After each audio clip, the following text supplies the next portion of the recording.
Welcome. We are streaming here. It's 10 a.m. on Wednesday, Eastern Time. And so we've had pretty good progress on this three statement model integration to, um, to templates. So far, we've got it for the franchisor licensing and for the startup SaaS standard model. Now, we're going to the next one, the next most popular template I've sold, which is the equipment rental. So this one has two versions, equipment rental V4 and equipment rental modified. The only real difference, so the modified version I added like some stuff for investor funding and some cash surplus deficit and then that was basically it besides this utilization. So the modified version allows for monthly utilization adjustment but it only goes out for 5 years. The base or the main model goes out for 10 years, but it only allows you to adjust the utilization each year. Now, I'm not going to integrate the three statement model to both of these. And the reason being is once I do the upgrade to this base version, it's going to have everything that the other template has, but better.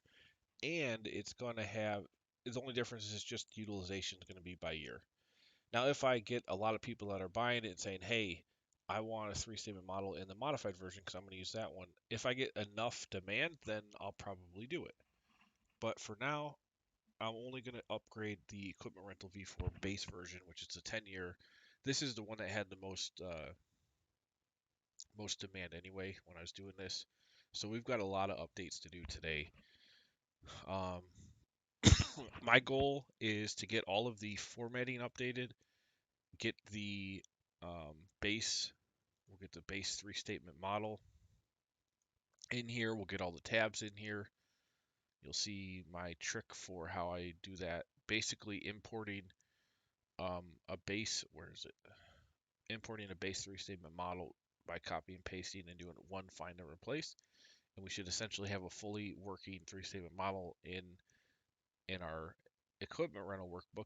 And then we'll just have to update the references to the P&L detail. Where is it? Right here.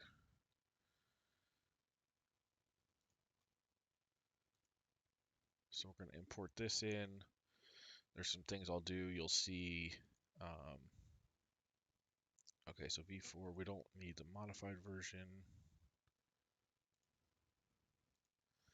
And equipment rental is going to be a little bit different. Its main income is from fixed assets, so we'll have to do some more in-depth schedules. We might have to put all these onto the.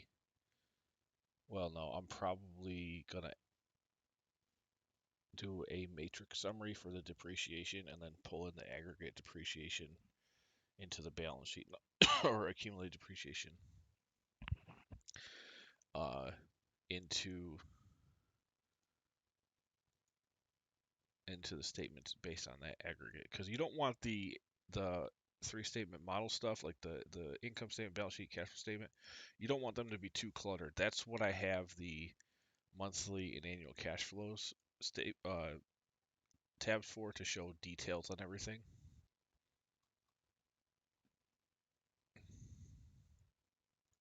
We've also got an annual executive summary that's kind of like an income statement but not super formalized.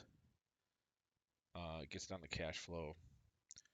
But we got a lot of updates to do to this template. And again, it's if you've already purchased this and you want the updated version once it's done, just email me. I'll give it to you, no problem. Also, before I forget, don't forget to subscribe to the channel. And I think I have subscriber only mode for chat. So before I had it where it was you had to actually be a member of the channel to talk. Now you just have to have subscribed, and then you can talk in here. So I'm gonna move this over so I can see, because I expect there to be some people in here. So let's minimize this. You guys won't be able to see this anyway, which is fine. But I need to be able to see it so I can talk.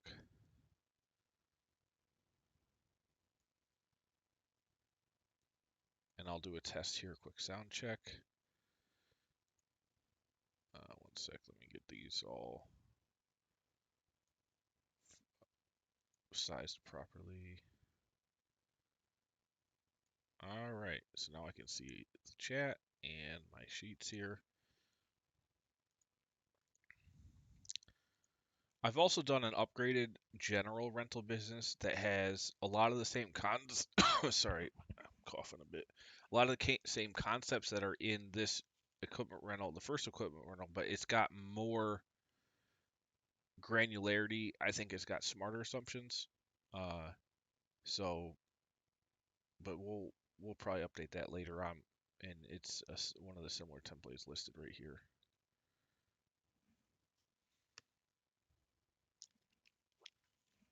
And in that one, I've already automated the depreciation, but let's see here. Where do we want to get going? So we really, I'm trying to think if we want to put in a control tab or not, or update this control tab. Probably. So let's pull up. It'll probably be more similar to.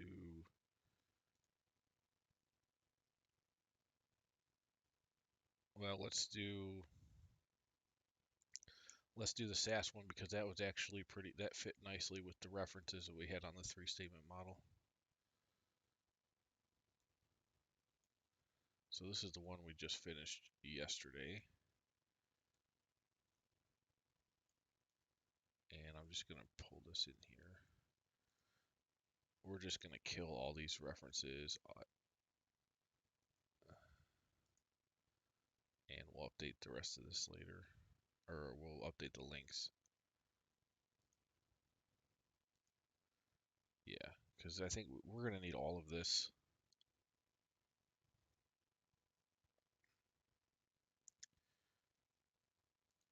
Purchases, we're going to update some formatting, coloring.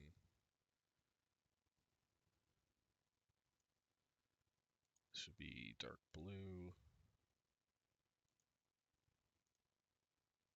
And the text, this needs to be light yellow. There we go. That's better.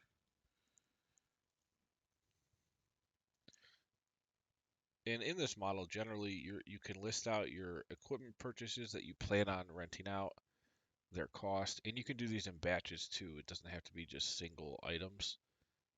The start month and end month, as well as the frequency you're renting them out, like every 3 months or once a month, and that will define costs for essentially onboarding and then returning the equipment.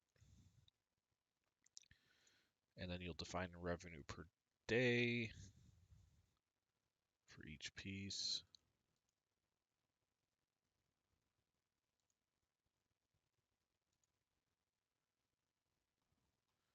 And you see these matrices are just, oh yeah, we're gonna have errors because I killed the control tab, so we're gonna have to re-reference, but that's fine. You know, we're breaking the model, but it's gonna be better.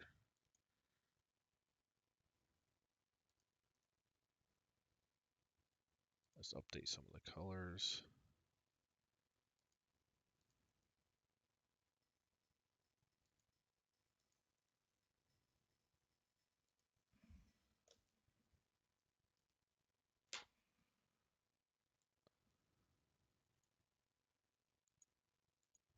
Some OpEx.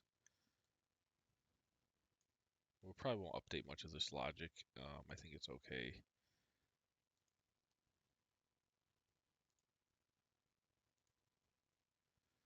So this kind of cash flow analysis is, we're gonna have our own. Well, this is essentially no longer relevant. We're gonna have a new discounted cash flow analysis when it comes into when I build the distribution tab out, which will be newer and much better than what that was.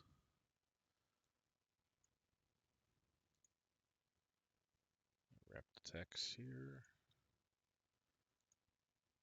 Where's my text wrap at?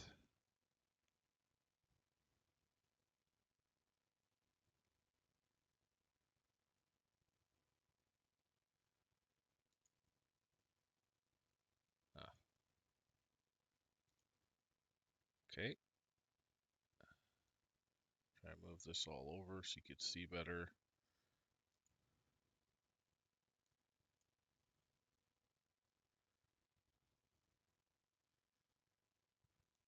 So we're going to use a lot of the data that's here. We're also going to have to add some calculations.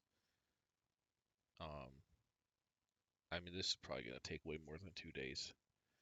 The SaaS model was probably one of the most straightforward integrations we'll ever do. This is going to be a little bit more complex. Visuals, these will update once I update all the summaries again. And then debt schedules. Since so we're not doing the logic where you're going to finance every single individual purchase. It's more of I put in 4 potential amortization schedules so you can take out up to 4 loans, and that's going to cover, if depending on how much your costs are, that's going to, and you'll be able to see with the summaries how much cash you're going to need, and you could finance some of that, and that will go into paying for things if you want to finance. But I figured up to 4 is probably necessary compared to doing only 1 like I normally do because of this type of business. Oh my goodness, I forgot to do the sound check. Let's make sure that that's working. The visual looks good. Test. Test. Okay, yeah, I can hear. Awesome. So, what do we want to do first? I guess let's get. All right, so the trick with integrating this is you need to have all of these tab names that exist in the 3-statement model that we're integrating from must exist in our template we're importing to. So number 1, this has to now say global control. We have to do our income or balance sheet, income statement, cash flow statement. 1, 2, 3, 4, 5, 6. Let me just give these the color before they get too long.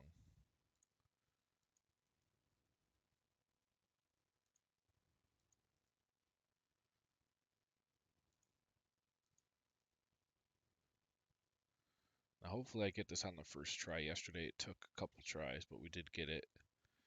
Alright, so word for word, we want to get income statement monthly. Let me stagger this so it's easier to go back and forth.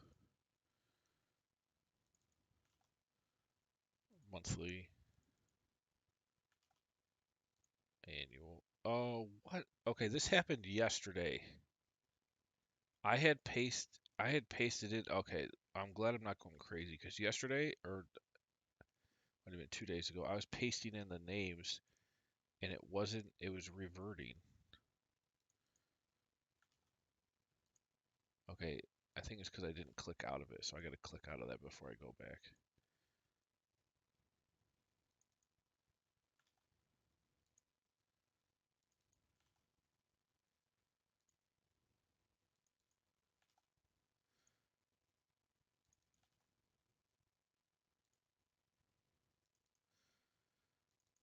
And the reason why 3-statement models is so important, oh, I forgot to click out of that one, is it's a universal language of finance and accounting so people understand what the line items mean. Now, what happened to the balance sheet? Why didn't we get that to come through?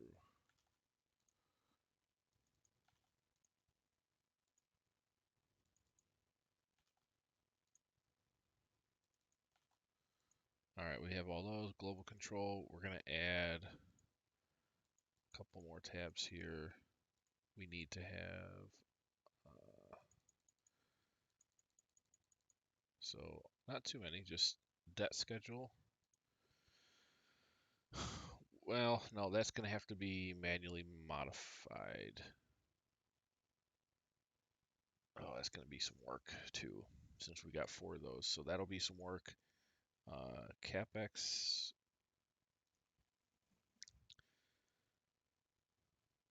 CapEx, we're going to have to, so we're going to have to reference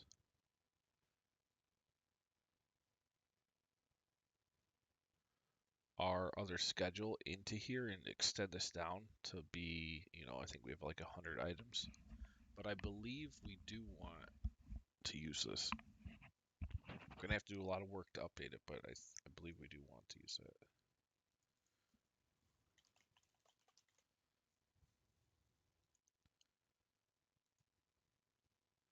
We don't need this. Terminal value.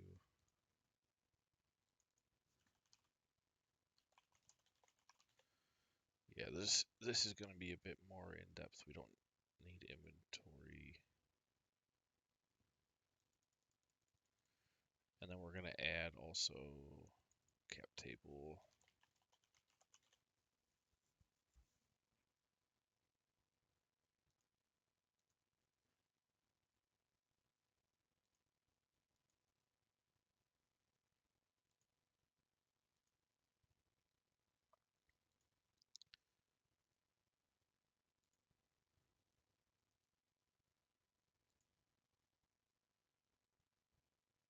All right, I think we have all the references, so I can paste these in now.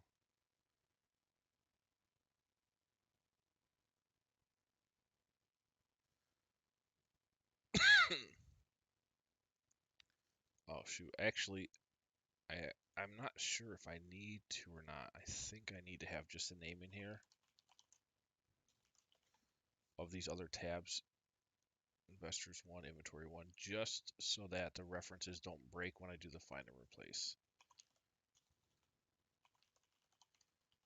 And you see how nothing is labeled as one word for the tab name, it's all 2, and that's actually on purpose.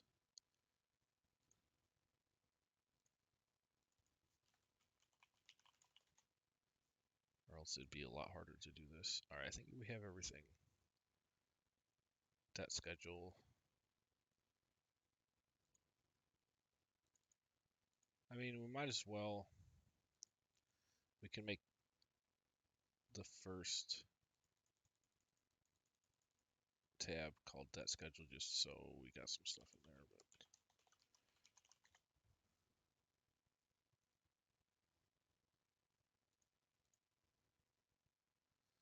But all right, now the fun part. Let's see if we can import this. This needs to be over more. Well, no, actually, this is all getting deleted.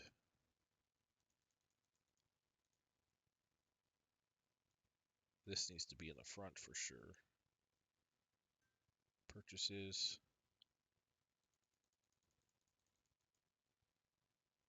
And revenue.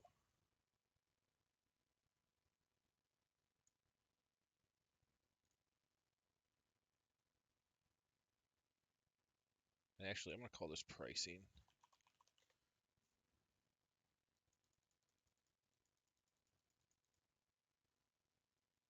And running costs. So we want to get all of our assumption tabs into the front. Then it will be this 3-statement template or model, and then the supplemental details, schedules, and all that.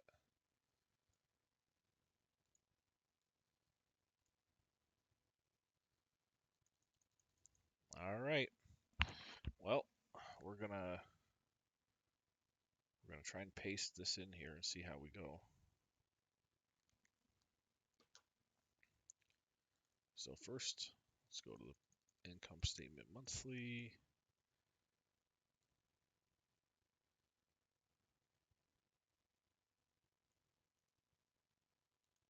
Copy, paste, annual, same thing. Oh, nice, it's already highlighted. Oh, I did this. Oh my goodness, I did this the other day too. Shoot, I put that into into the wrong thing.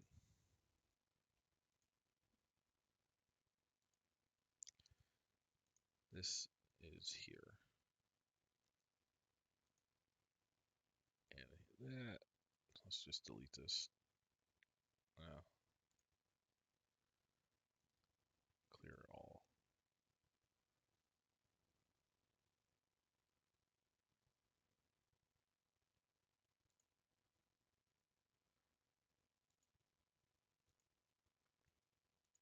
All right, income statement, balance sheet.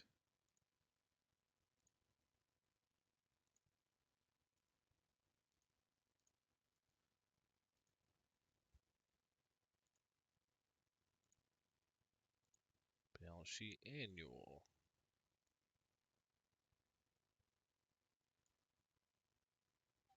I need to leave these highlighted whenever I save the next time because then I don't have to keep doing that.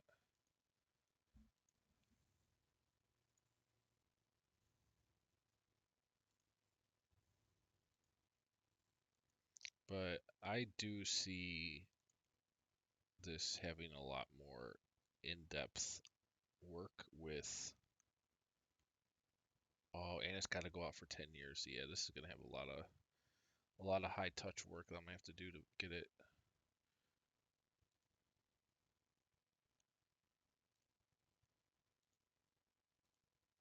functional.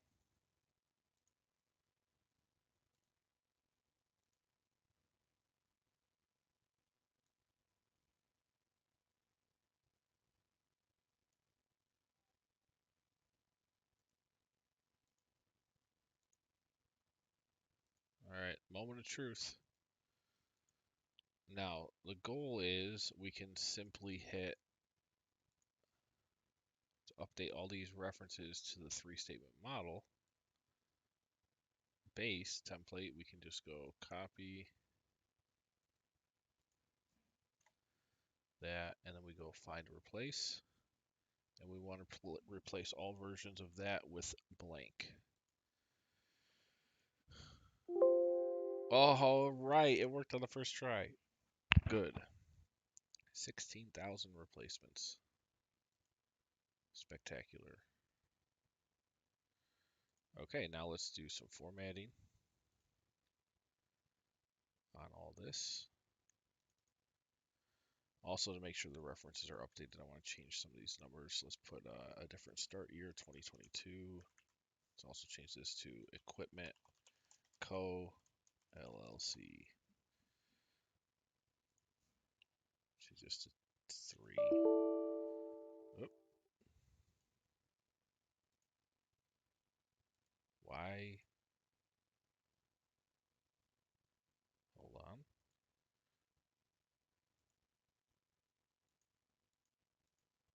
Why is that? All right, let's go back to our franchisor licensee. Do we have, I have to update something here. If that, wait, no, I pasted that in from the SaaS model, I thought. Let me see here.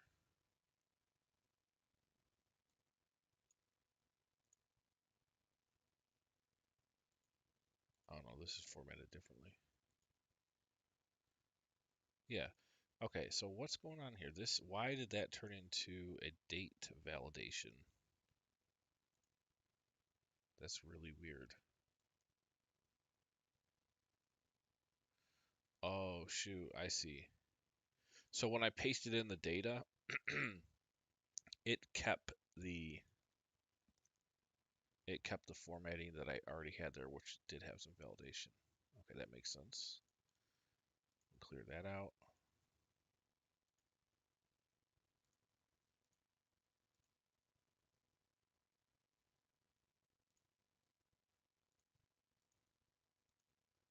That must have been the dates for the old loan amounts. Yeah.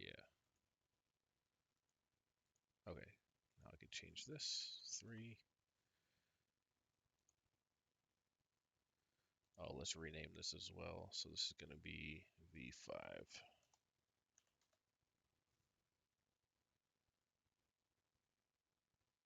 Okay. Good. Equipment Co. We've got C5, C6. Start and end month. Now this one will have a variable for the exit.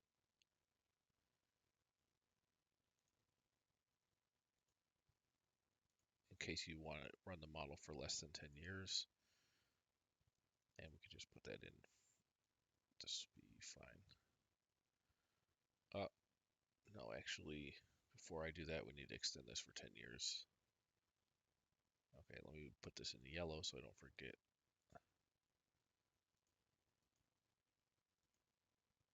Exit year, terminal value, that'll be updated. This will be updated. And this, and this. That's fine, fine, fine. Okay.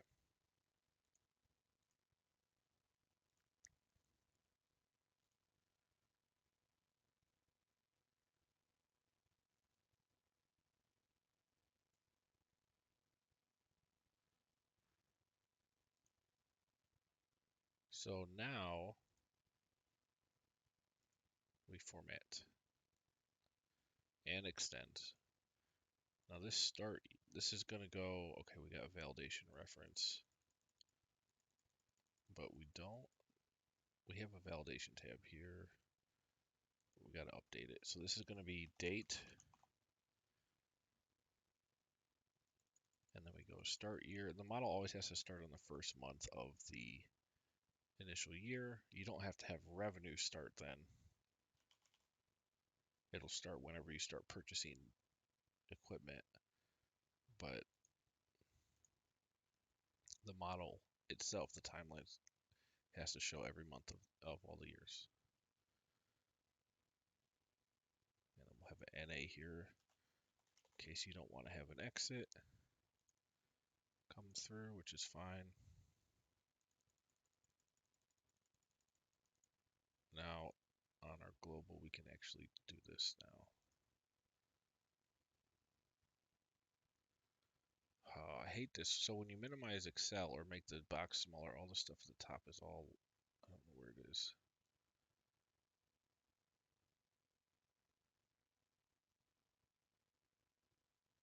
I better find it actually, so I don't have to keep doing this. I think it's in here somewhere. Remove duplicates. Really? Here it is. Perfect.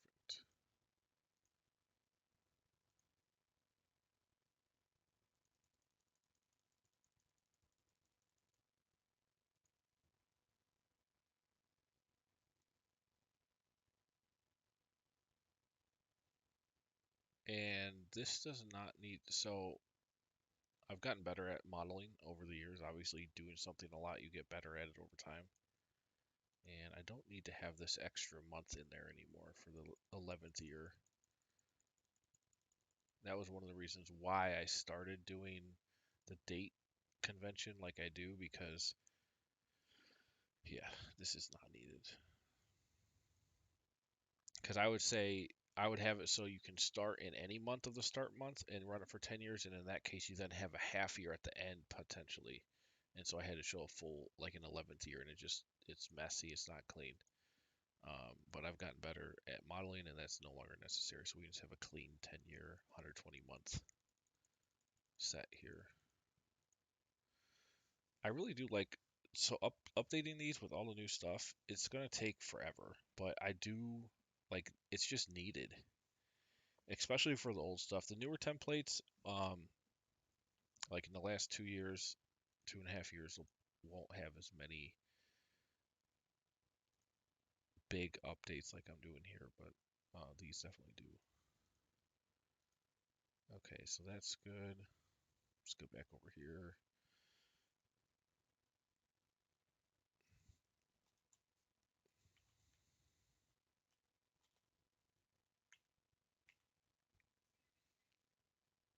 Okay, make sure this is right. So C6. Yep, that's the exit month.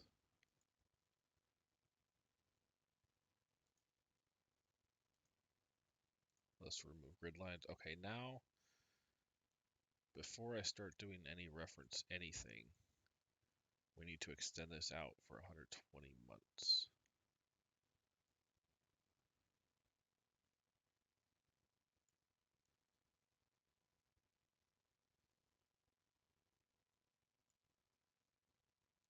And let's put this at the last month so everything will come through.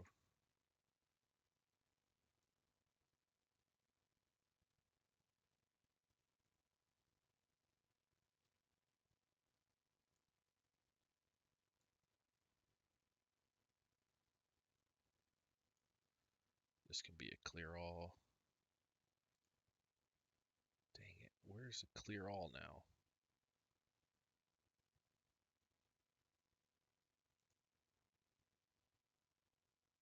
Ah, awesome. We're plugging along. That's great. Let's do the column update. Oh,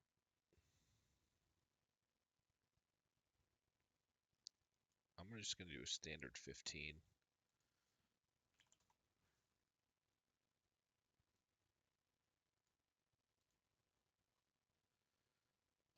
Income, we are not getting into that yet. So these references are all good. Oh, I don't like that though. We need to update this. I like to use roundup instead. So roundup 1 divided by C4.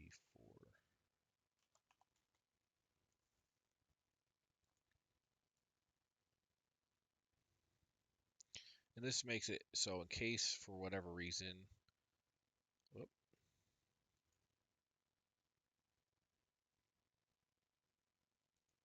C4, this divided by 12. If for whatever reason you want your start month, you're going to hard code in a different start month than the first of the year, then the year minus the start year logic I just had in there is not good. And this is another thing I do on all my, like I've been doing it for maybe 2 years now. So it's a lot easier if you change this date, the year will still stay the same, which is good because you want to go the first 12 months is year 1, second 12 months is year 2, etc. Months is fine.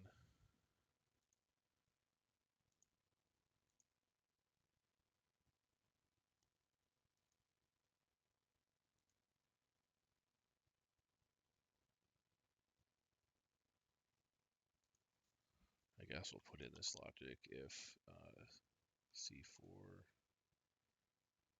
or 5 equals blank blank.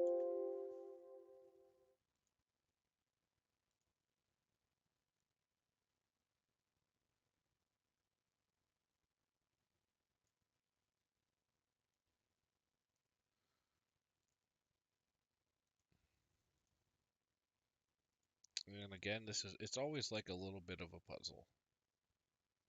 And what I mean by that is you gotta do update one piece, then see how that goes, and then you can reference it on another piece, and it's just really, I like to compare it to being like a puzzle.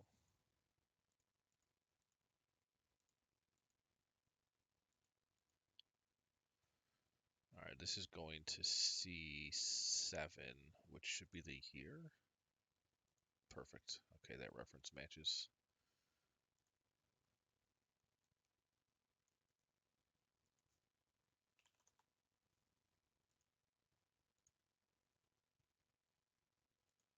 Freeze the columns.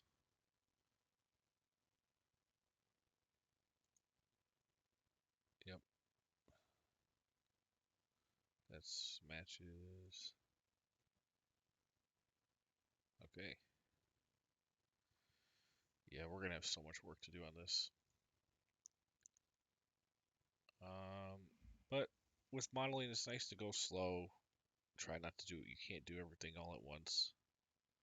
So you just do what you can, and it takes what it takes.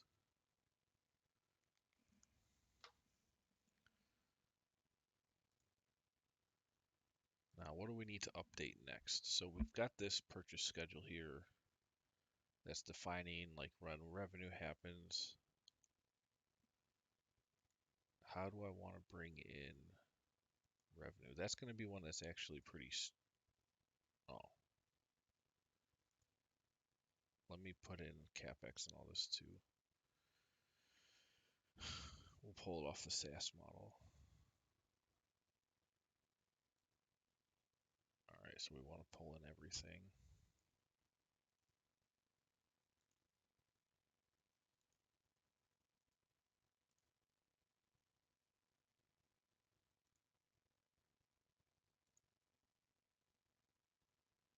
And these are less cumbersome to update. Like I'm gonna have to update the references to the work, remove the workbook references to these, but it's okay in this for these because it's not like I'm updating date references. I'll probably have to re-reference all that anyway. So I'm fine with that. It's not a huge time thing.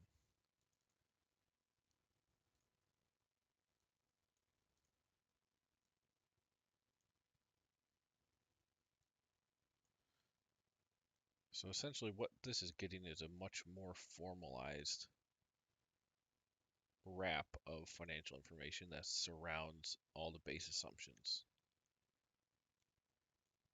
Is what, and it's gonna take time to do this.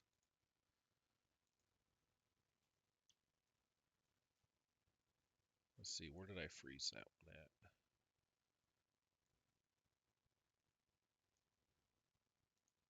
C10.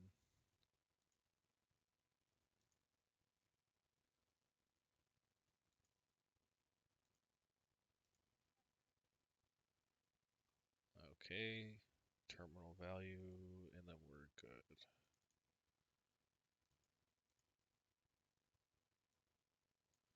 Like I said, this capex is gonna all be extended down and changed.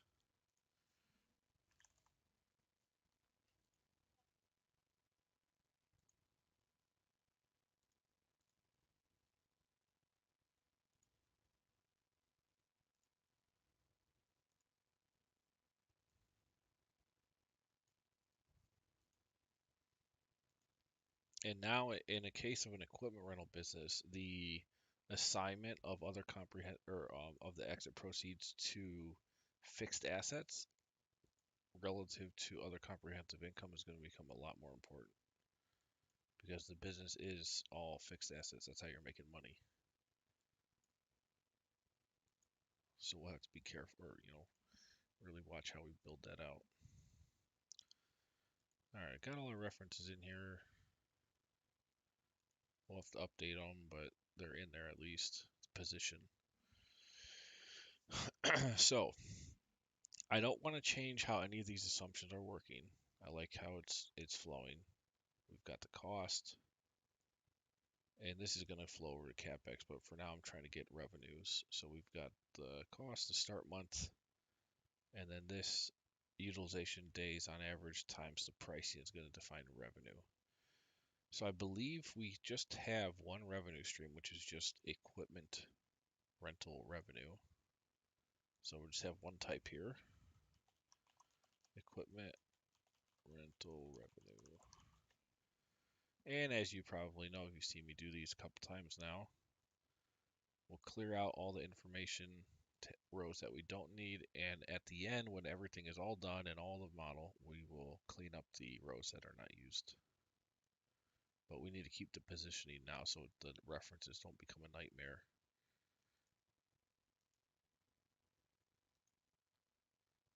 So we've got equipment rental revenue as our income stream, and that's simply going to be equal to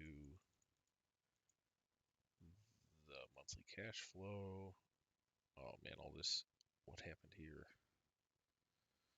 Oh, we're going to have to fix this first. So this is going to be this number, rental income.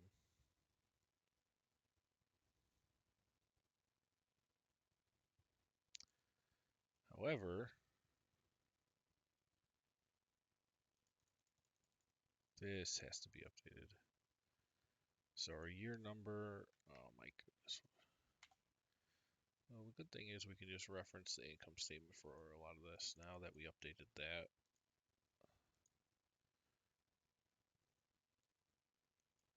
This is the year number, month, and then date.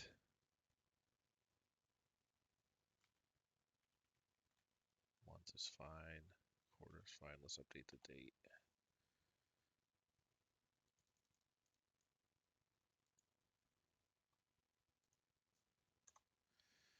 And with modeling, you kind of just do one thing at a time and until everything is done. And that could take, who knows? And then people pay you a bunch of money to do it. Obviously, I'm not getting paid to do this, but the value is in the template. You know, the idea is I will get paid eventually from the sales. All right, these state conventions look fine. Oh, nope. We gotta drag over the year one. That's it.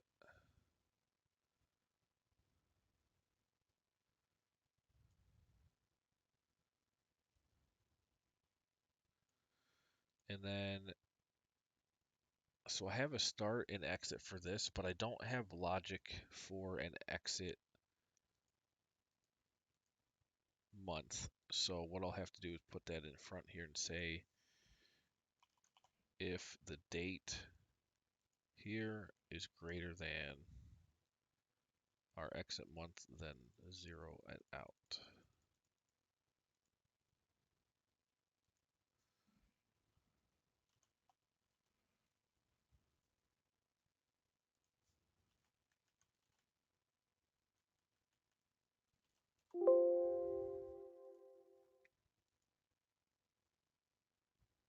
And let's just make sure this is working.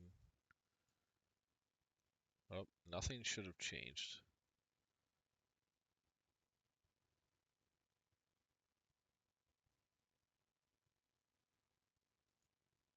Okay, hold on. Let's see. Something did change. Let me drag this down one. So that's,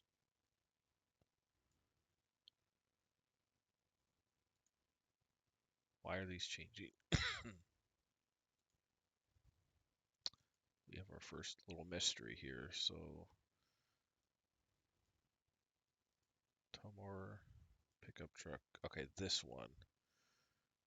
Why is this 8250?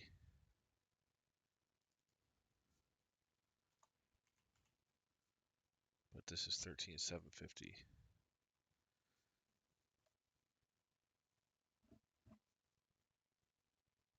And it should not be different. So let's see what could possibly be going on here.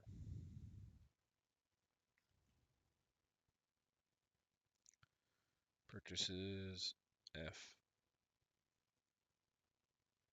to P.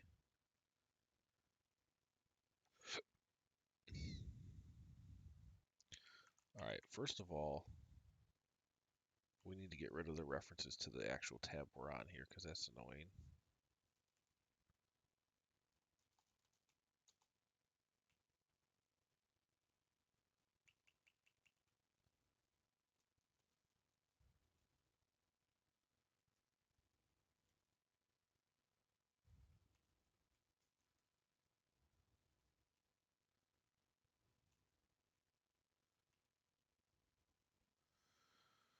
All right, why am I getting different numbers here for this pickup truck, but these are all the same?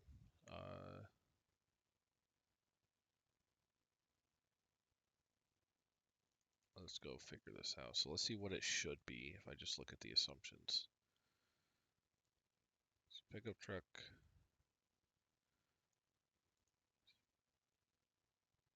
Does it have anything to do with the date? I updated all the dates. Let's just stagger these 1 month at a time just to make sure we can see logic.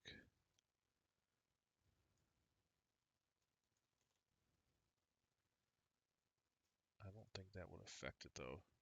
So pickup truck, it should just be 550 times our day utilization. Year one, it is 25.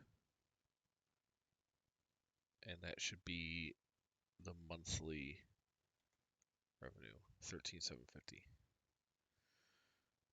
Okay, so 13,750 should be the right number. Now the question is, why do I have a different number?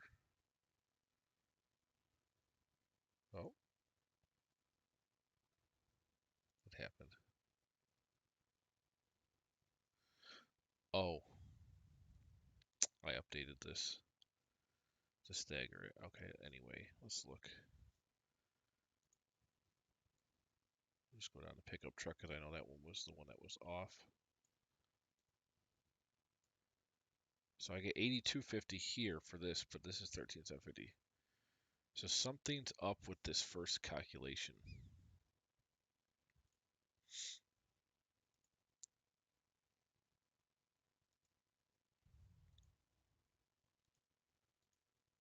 And let's see if we can figure it out. So we'll break it down into its most basic parts, which is going to be the first calculation, H lookup. See what we're getting there.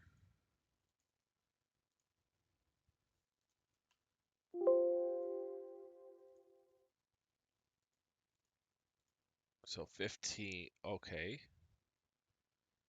15, but it should be 25.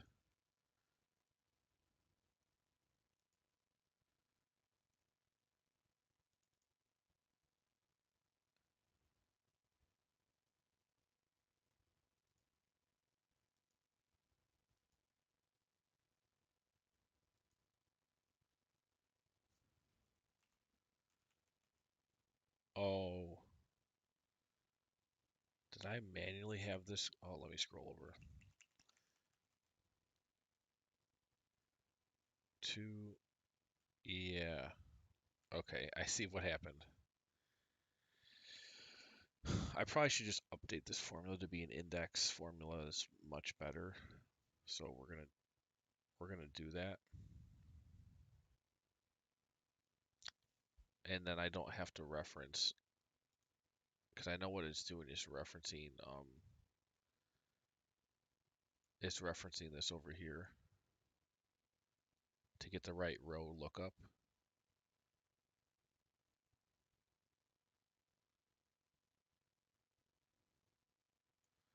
But we do not need that at all. We can just go, so H lookup.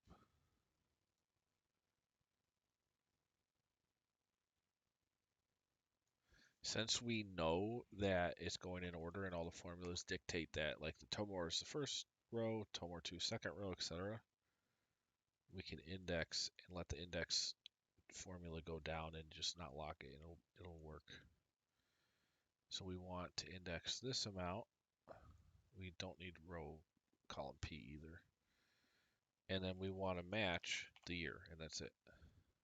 So what's our year? I think it's like E3 or something. I'll figure it out when I get on there. I just don't want to reference it yet or go back to the tab. That matches here. And that's it.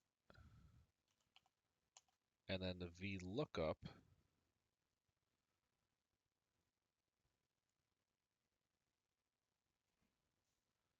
we can change to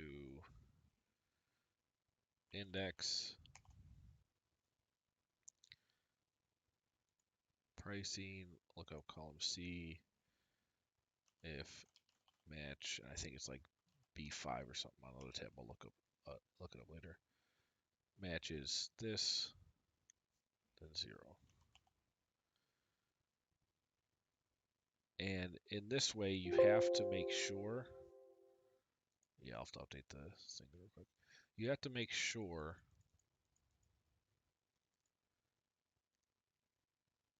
these names are all unique. So that's why if you have like multiple totem words, you do totem word 2, 3. This has to be a unique ID, otherwise the VLOOKUP will just pick the first one it sees if there's two of the same, and you don't want that. I think I make a note there. Enter in your own. Oh, let's edit this note. Enter in your own. We'll update that to unique equipment IDs. No ID or name should be the same.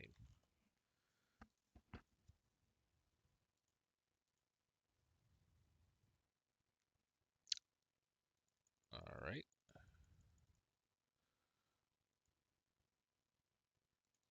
Now, yeah. So, okay. This one needs to. This reference has to go over to here. Let me see. Where is it? Ah, and that should be locked on the letter. This is locked on the letter. And this is as well. Here we're locking letter and number. E3. I almost had it. It was actually D1.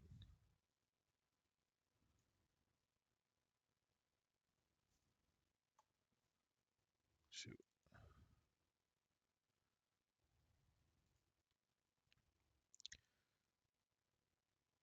Index. Now this has to not be locked because that's going to flow down as you scroll down to the right. Equipment ID D1 is a match.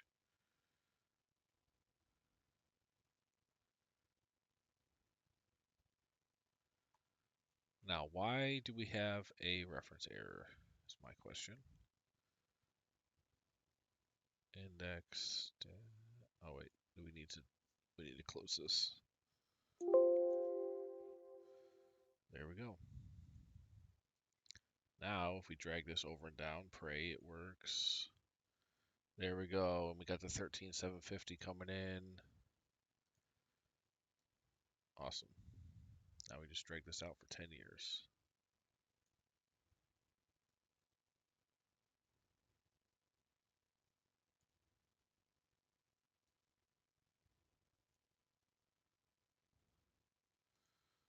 All right. We have revenue. One thing down. I can delete these now, actually.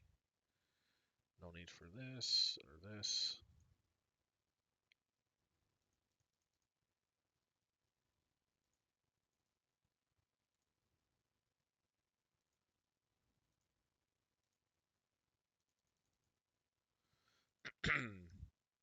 So, revenue flowing perfectly. There is the income. Cost of goods sold, not relevant for this model at all. So what I'll do here, just to keep the reference in,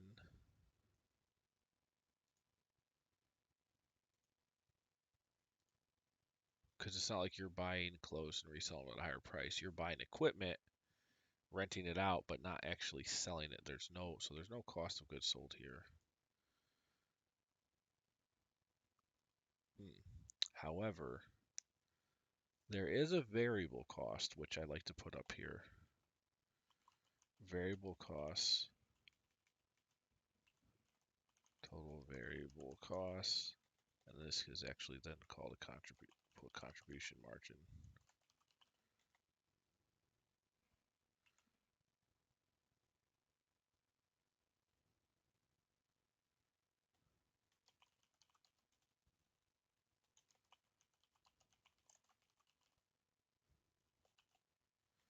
So this variable cost would be, we do have a percentage here. Let me see what I did with that.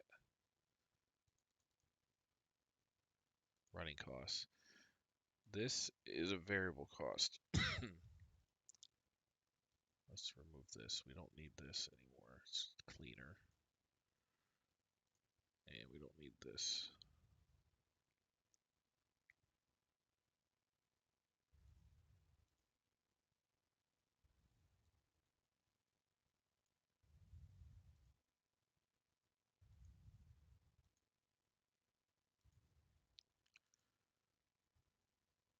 So this is a percentage of total active equipment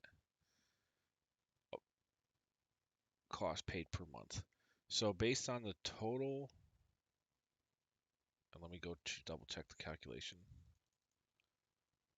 and see if it could be improved as well. So this is summing up what?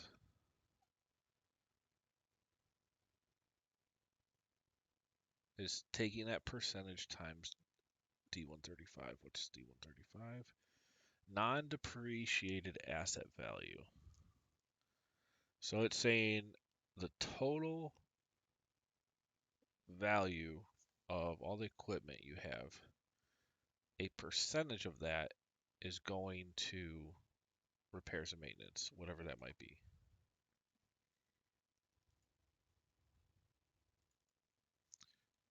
And then this is just added equipment, discontinued equipment, which is fine.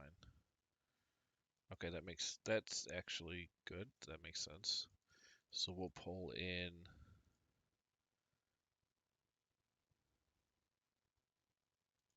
$111. Repairs and maintenance, because that's going to change as your revenue changes. Because you have more equipment, that directly changes. So that's definitely a variable cost as we're defining it here.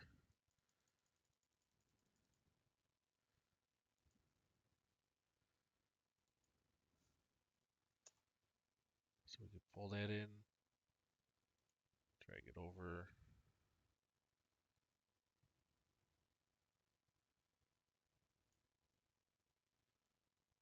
Now what happened here? Why did our revenue stop in December 20? Oh, because we had to update the end date.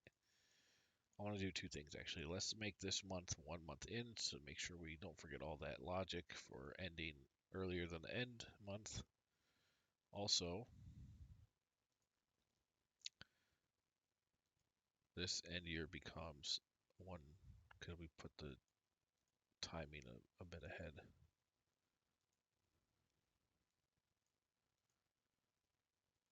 Um, so this allows you to discontinue equipment over time if you think it only lasts, say, 7 years or something. If you plan to run it through, you should be able to type in NA here, and then it should just go. Let's make sure that logic works.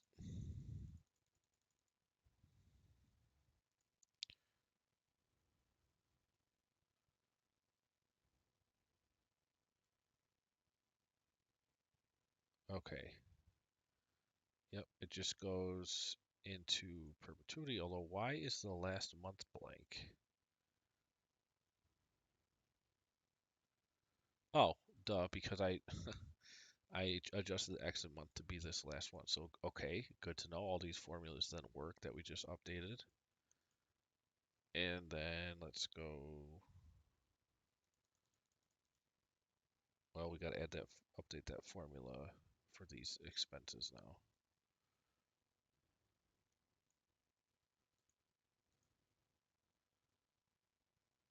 So this here, if it's greater than exit month, zero it out.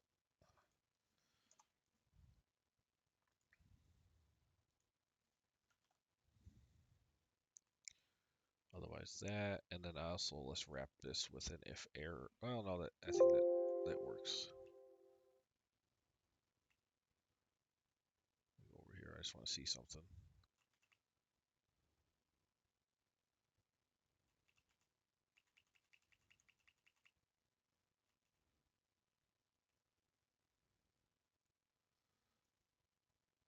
Okay, on this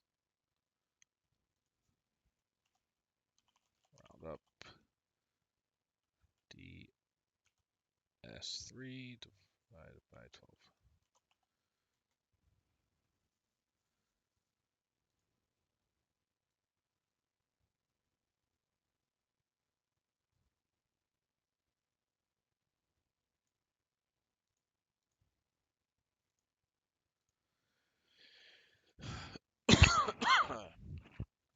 So we can drag this over, but let me also put this in below so we could drag it all over at one time.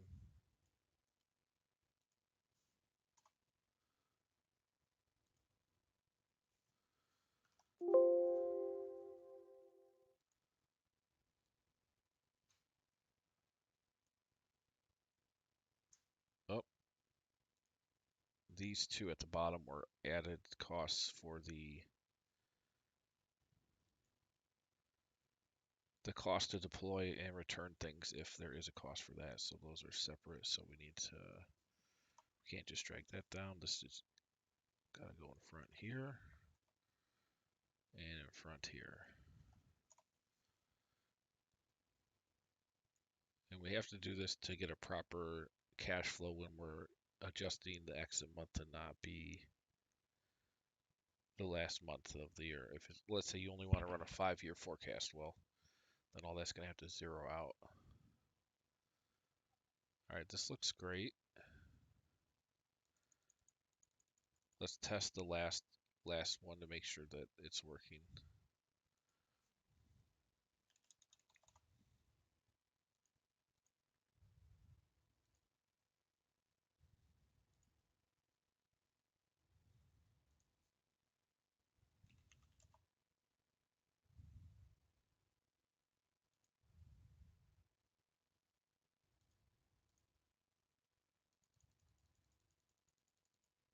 What do we got here?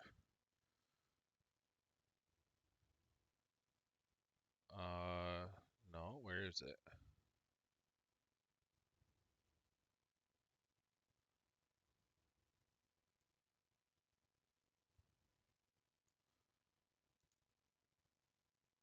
Purchase E104. Did I miss an input?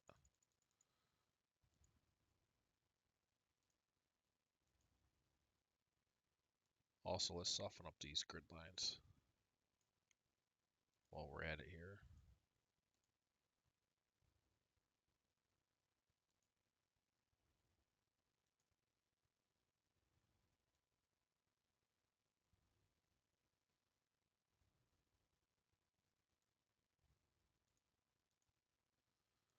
June. Okay, so March 2022.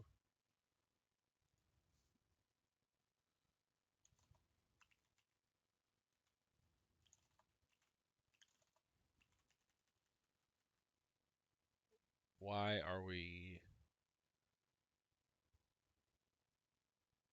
pricing is there? Why are we not getting a value?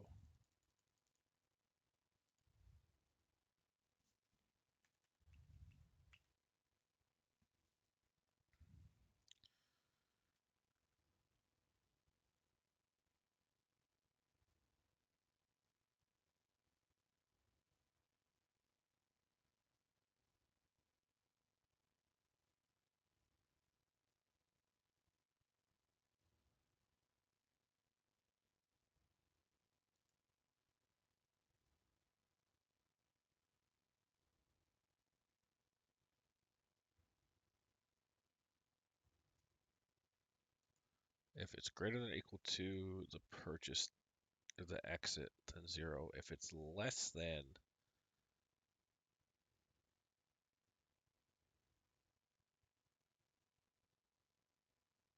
that, then 0, right? So it has to fall between the start and end date.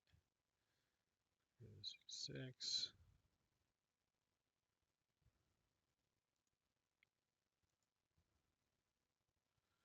Otherwise, index 104, F and O. All right, let's just pull this out. It's got to be this one here.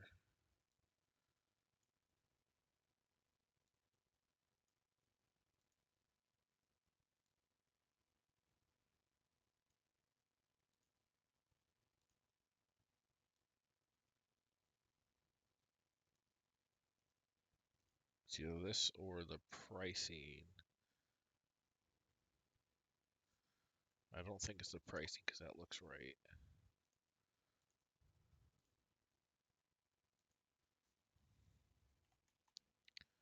Okay, so yeah, that's 0. That should not be 0. So let's see what's going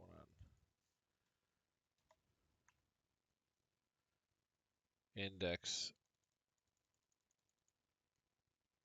purchases F to 104. Oh, duh. I didn't put any utilization in.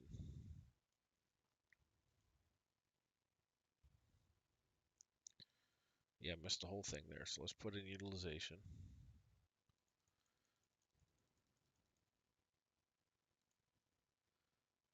Perfect.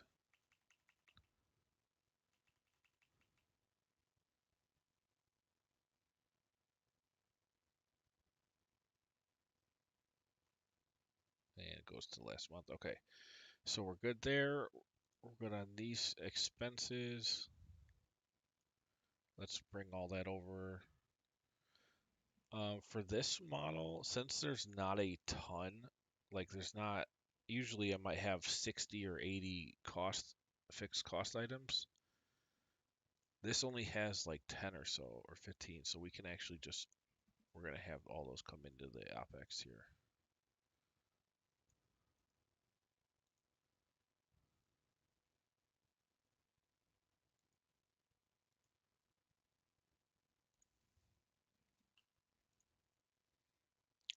All of these.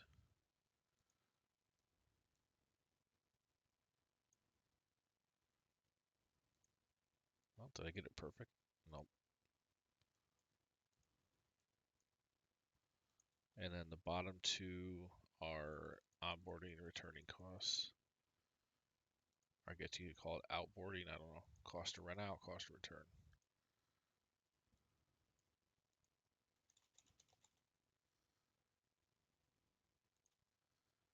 And then let's just directly reference our monthly cash flow.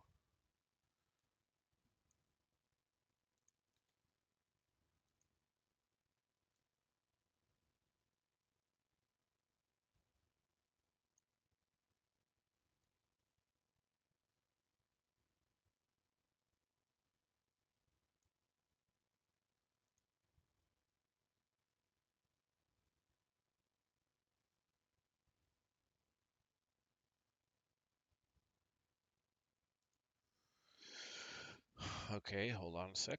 Do we miss a column? Because that should be 0 for the last. Oh, yeah. Oh, my goodness. Missed like 3 years.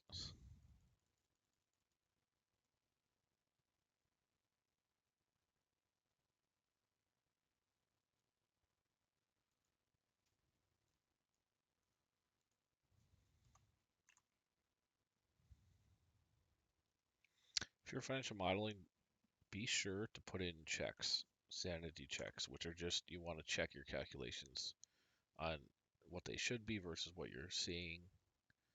It helps. I can't count how many times it has helped. Like it always helps to have that, and it makes modeling a lot faster because then you know where your area is. Now, what is going on here?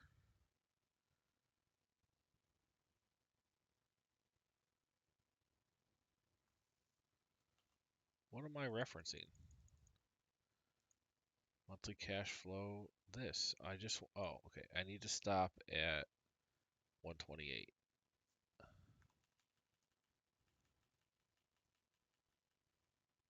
So this we don't need.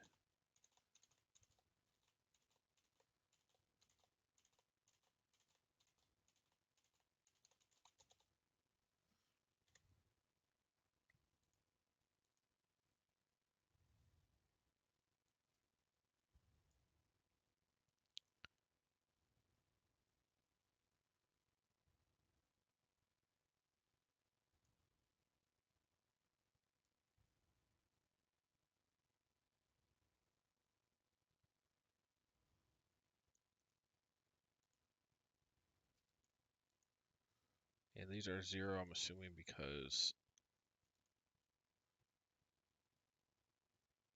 yeah, there must be no usage for, or no return for 2 months. Let's check.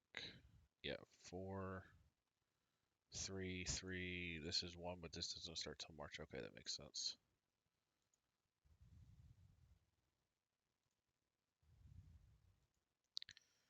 All right, we've got our income, variable costs. Oh, we don't want to double count this. Variable cost, and then the rest of the OpEx here. Total operating. We've got EBITDA. Interest is going to have to be updated. Depreciations, we'll have to update the CapEx. And then all of this logic here, we'll work on that.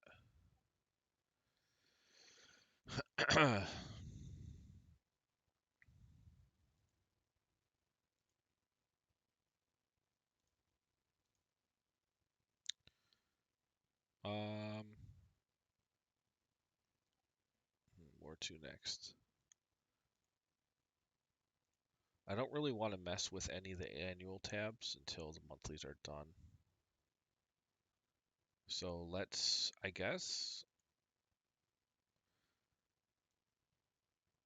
let me put these notes up. Actually, let me put some notes on the front here. I wanted to say,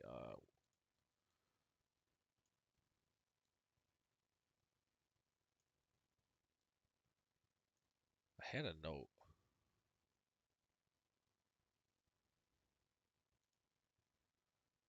Merge, where's merge? Consolidate. Where is the merge button? Merge center. Okay, I need to see where that is when this is minimized. Is it this? Yep. Okay. Now the question is, what was I gonna write? I was gonna put a note on here about something. I can't remember what.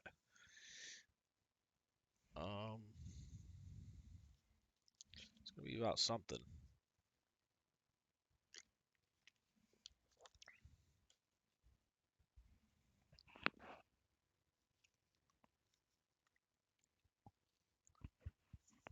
What in the world was I gonna put in here? I do not know.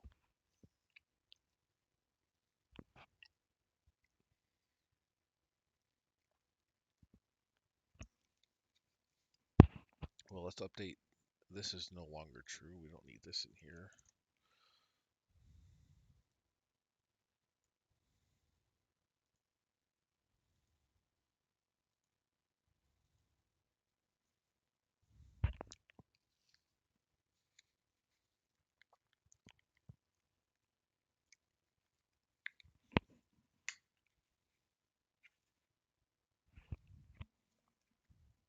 Um,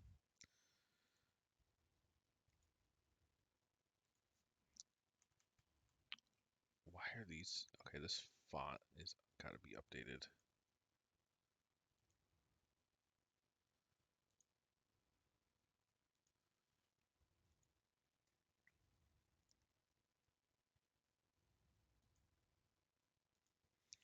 All right, I don't know. I was gonna put some note, like a global note about the model regarding something, and I can't remember what.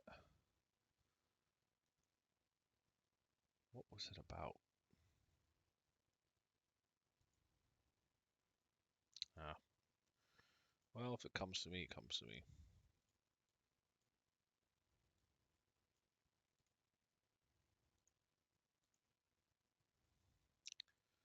Let's get back over here. So we got income statement. We need to do, oh yes. Okay. This is what reminded me of what I was trying to do.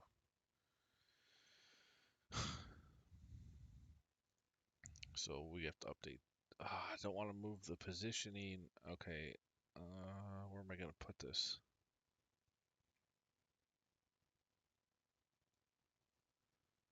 Well, I guess I can I can update that position later. Let's just put it over here for now.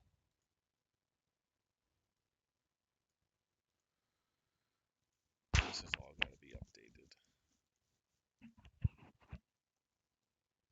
Bring this down about 100 rows. So here, our fixed assets, this logic for the financial part of it and taxes is going to be intact. The issue is now this is going to be defined elsewhere. And we're going to have references and we got to make sure we catch all the differences. So row 3 is fine. That can still be like if you're going to buy a building for whatever reason, storage or what have you, that's fine. This is now got to reference our purchase schedule here.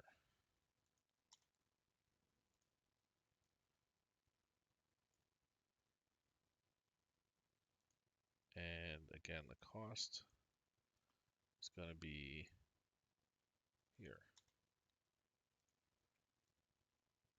Now, useful life, since I wasn't doing depreciation in the base model, I don't think I had that anywhere. Nope. So we'll put 7. Just a default 7. When you get these templates, or when you purchase this, you will be using all your own information anyway. So the numbers I have are just arbitrary to make sure the logic works.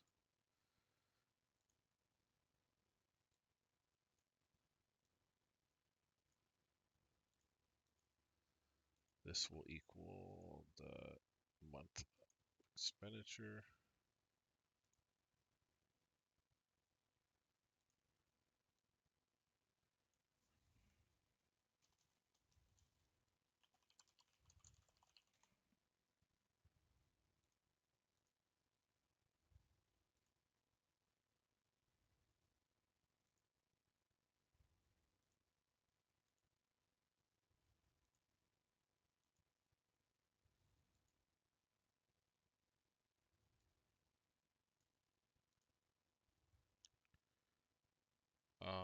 End month.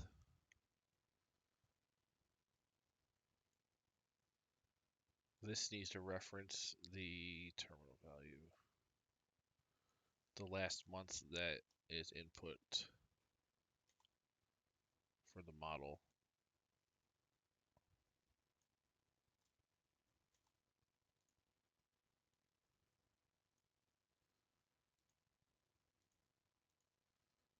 Months of use.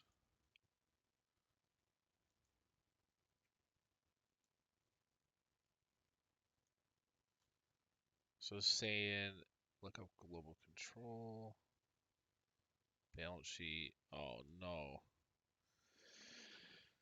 Well, I mean, it's okay. It's not horrible. We have groupings, but we're gonna have to put all this on the balance sheet, like all the pieces of equipment.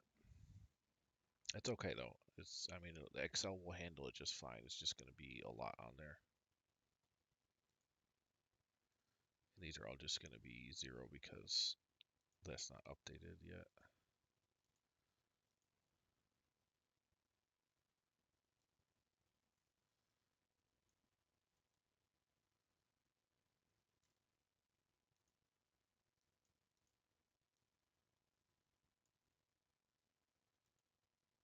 This is gonna have to come down. I'll do that after I figure out how many rows. Alright, I said everything. Let's go ahead.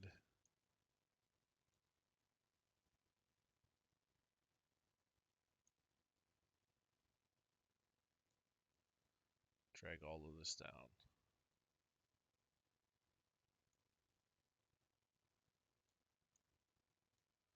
I'm hoping the reference to this is intact. Whoop.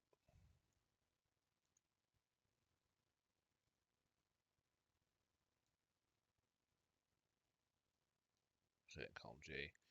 If this is intact, that'll be nice because then I won't have to. That's one less reference I have to worry about.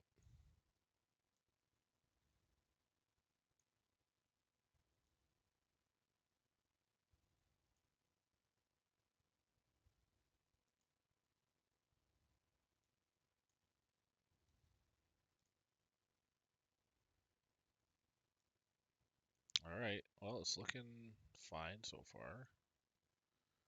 Update this. Some all the way down. 103.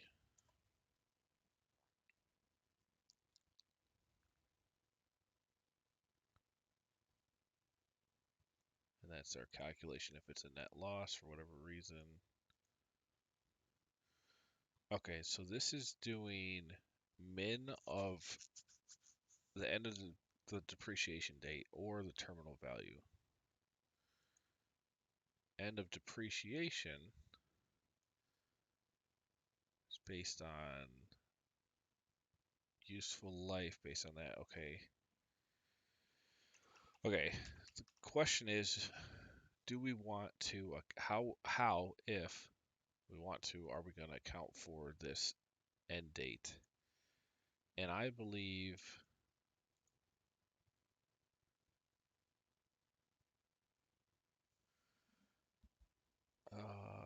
shoot, let's think. So let's say this has an end date of November.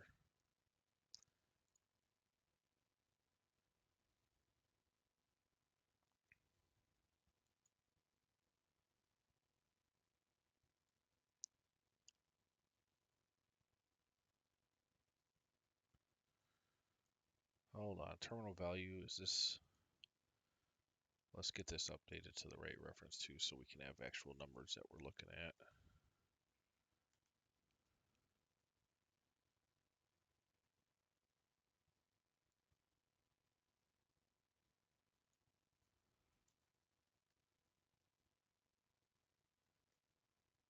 Yeah, this is not even, this logic has to be built manually for that.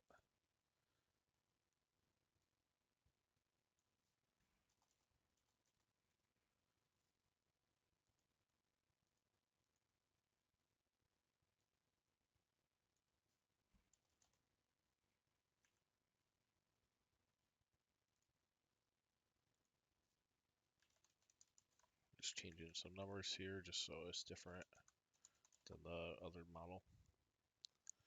All right. So what I'm trying to figure out is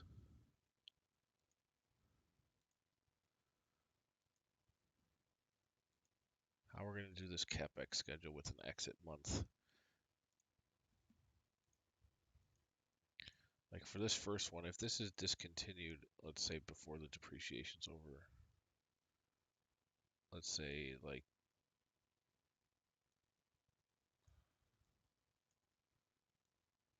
real soon here, say somewhere like super short time. So the revenue will stop, we know.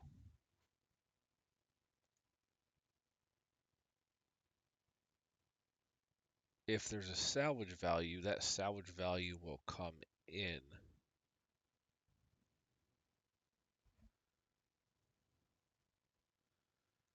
Just trying to think how that integrates with this part of the template.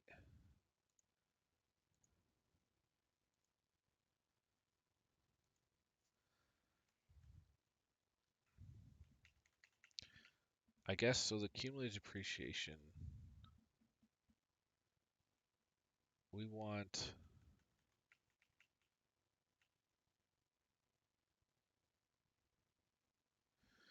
this. So this end date, either the useful life end date or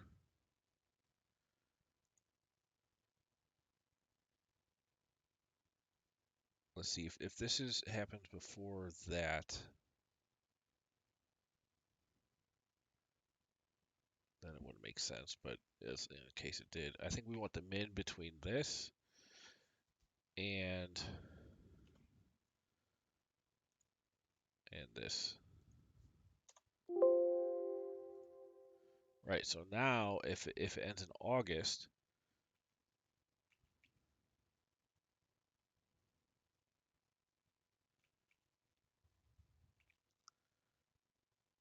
it only had this much cumulative depreciation, which, okay, let's drag this formula down too, because I'm pretty sure we referenced this in somewhere, or else I would have put it in here.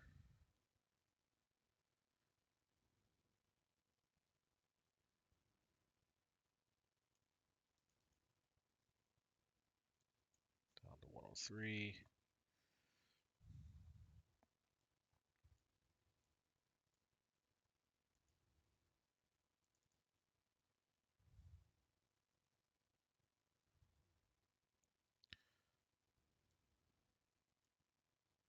Put the notes up here for now. Oh, they don't fit. All right, they can stay there.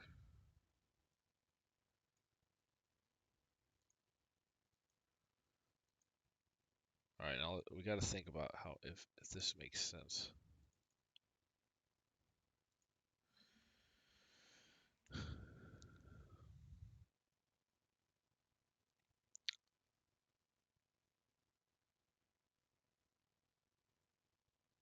Oh, somebody just bought the 5 template bundle. Nice. Let's let me know what templates you want.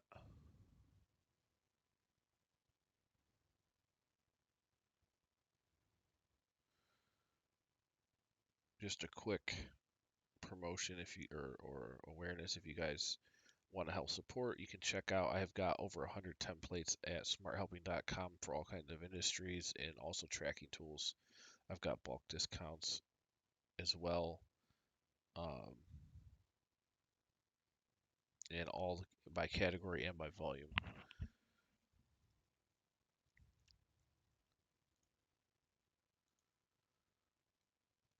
Okay.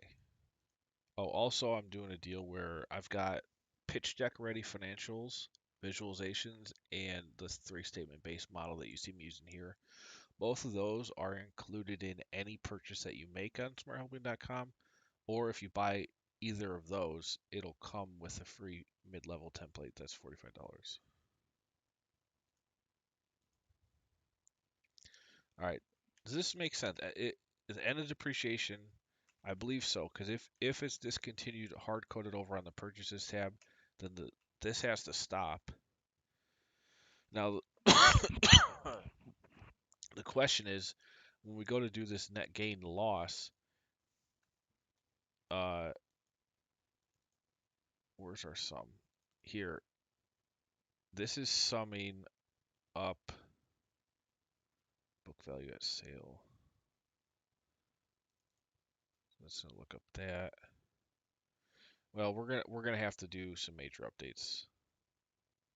And it's gonna involve the balance sheet to get it fully accurate. So we just gotta wait.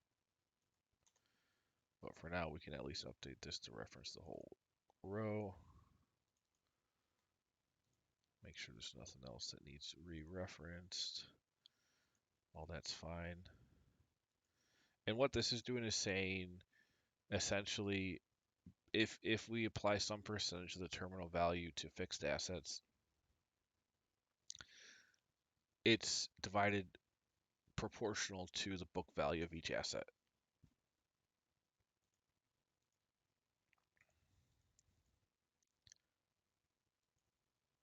And then the building is manually defined if there is one, as well as the state needs the validation.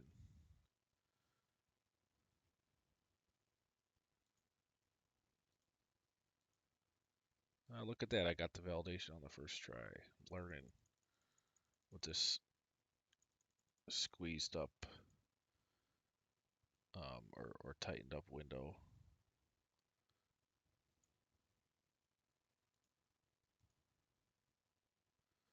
All right, so that's updated.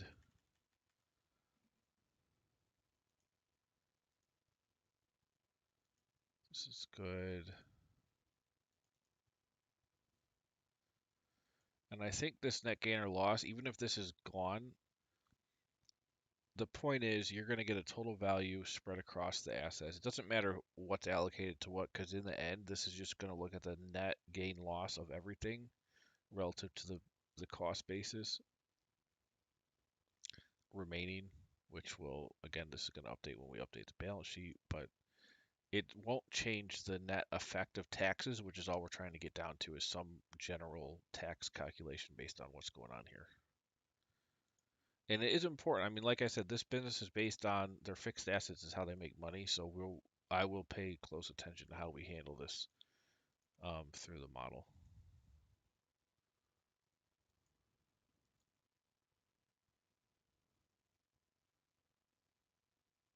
Okay, I feel pretty good about how we are here.